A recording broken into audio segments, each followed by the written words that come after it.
Welcome back to another Pilot Safety Minute. Let's say we're getting out and get ready to go flying. We checked out the aircraft from the flight school and we're heading out to the ramp, and you see some folks that are wandering around the ramp a little bit, and you're kind of wondering what's going on. They're sort of looking at aircraft and whatnot. They might be FAA representatives doing a ramp check. If you ask most pilots about ramp checks, I would say the majority have never had one.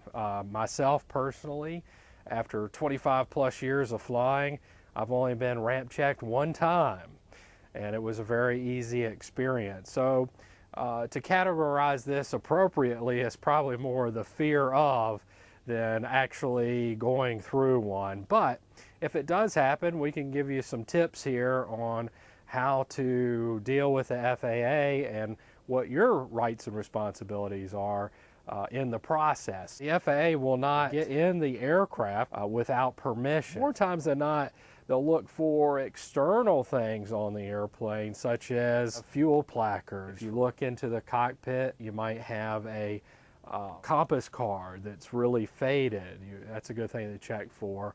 Or the placards and markings for the instruments inside the aircraft. So a switch might have, lights on, lights off. That's really faded and you can't tell what it is. So those are some easy things that they can look for. Now they may ask if they can get into the aircraft, and really that's a judgment call.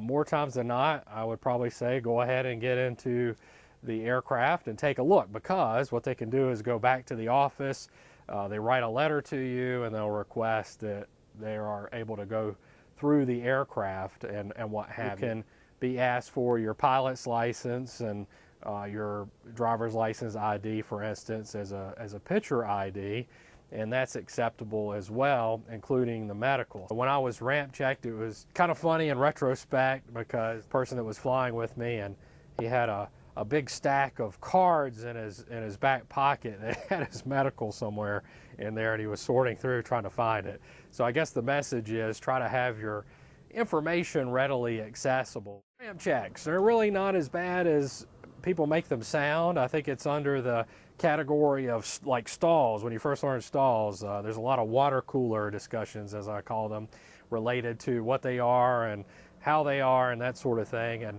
when it comes down to it, they're really not as bad as you might think, but it's important to know kind of what your rights and responsibilities are, and if you're reasonable as a pilot, that you expect the same from the FAA folks, and it tends to work out very well.